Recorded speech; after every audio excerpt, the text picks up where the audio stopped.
Oritiko ao tiako anao maro ny antonya amila fondrehetra mihitsy no manatra ifarataponya na ny atsaranao sy ny toetra sy zay rehetra manome anao.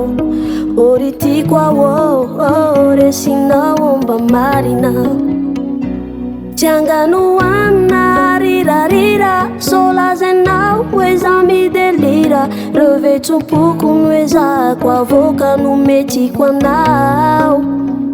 Okolokoloko isan'ora isan'andro raha misy ireo ety fity tsy alazo tonga mazoto ary tsy mba ingitrika raha hoanao.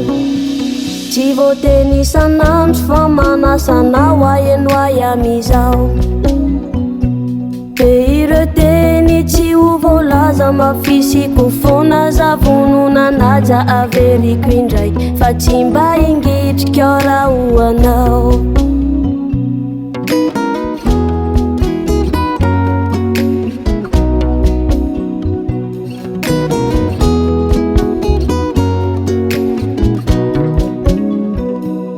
Adaladala ony fity mamiambolohany fotsiny any ravonare izany sika de hoianao. Eto sika roa samitia iaraiasa andresy izany malalako mirary antsika mba tsy hiova.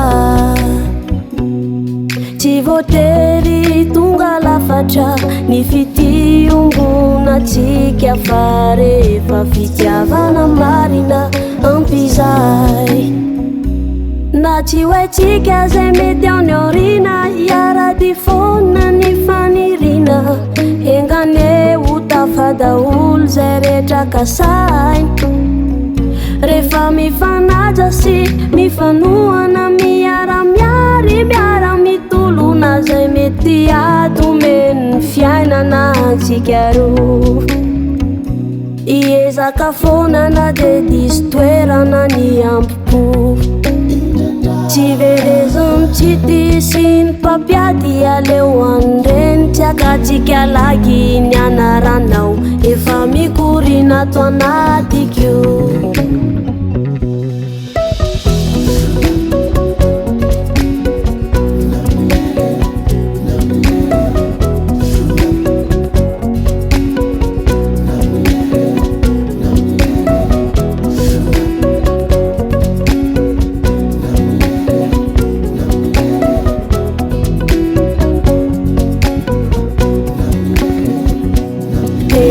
Teny tsy ho voalaza mafisiko fona zavonona naja averiko indray fa tsy mba ingitrika raha hoanao. Mba tiako ery le mifampitatana miara-mitola tsisy sakasaka no tonga mazoto ary tsy mba ingitrika raha hoanao.